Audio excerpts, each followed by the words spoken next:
आता पूर्ण महिनाभर आपल्याला नॉन-व्हेज खायला मिळणार नाही. कारण 4 ते 5 दिवसातच श्रावण महिना चालू होणार आहे. आमच्या घरी मासा कशा पद्धतीने बनवतात ते आज मी तुमच्याशी शेअर करणार आहे. चला तर मग पटकन बनवायला घेऊया.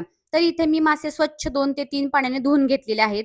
त्यानंतर त्याच्यामध्ये चवीपुरतं मीठ आणि लिंबाचा रस घालून ते सगळं काही मिक्स करून घ्यायचं आणि 10 ते 15 मिनिटासाठी आपल्याला ते झाकून ठेवायचंय. त्यानंतर तळण्यासाठी मासा सेपरेट केलेला आहे आणि हा आहे तो रश्श्यासाठी मी मासा घेतलेला आहे. तर त्यानंतर आपल्याला लसूण, आलं, खोबरं, कांदा आणि थोडीशी कोथिंबीर घालून त्याचं मिक्सरमध्ये मस्तपैकी वाटण काढून घ्यायचं आहे. त्यानंतर जो तळण्यासाठी मासा घेतलेला आहे त्याच्यामध्ये थोडंसं वाटण घालायचं. तांबडं तिखट, हळद, त्याच्यानंतरनं गरम मसाला आणि थोडासा मटण मसाला त्याच्यामध्ये घालायचा. थोडासा कॉर्न फ्लॉवर, कोथिंबीर घालायची आणि चवीपुरतं मीठ घालून तो मसाला पूर्णपणे माशाला चोळून घ्यायचा आणि एक अर्ध्या तासासाठी हे आपल्याला मिश्रण मॅरिनेट करून ठेवायचं आहे. त्यानंतर कढईमध्ये तेल घालायचं, थोडंसं हळद घालायची आणि तो मासा जो आपण रश्श्यासाठी घेतलाय तो त्याच्यामध्ये 2 ते 3 मिनिटं परतून घ्यायचा. त्यानंतर त्याच कढईमध्ये थोडंसं तेल घ्यायचं, उरलेलं सगळं वाटण त्याच्यामध्ये घालायचं. त्यानंतर त्याच्यामध्ये थोडेसे मसाले घालायचे, तेही तेल सुटेपर्यंत परतून घ्यायचं.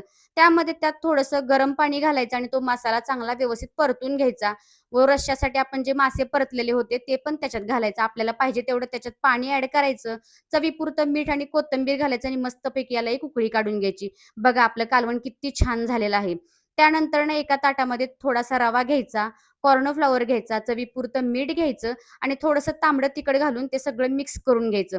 त्यानंतर जो मासा आपण मॅरिनेट करून ठेवला होता त्यातील एक-एक पीस घेऊन ते व्यवस्थित त्याच्यामध्ये कोट करून घ्यायचे.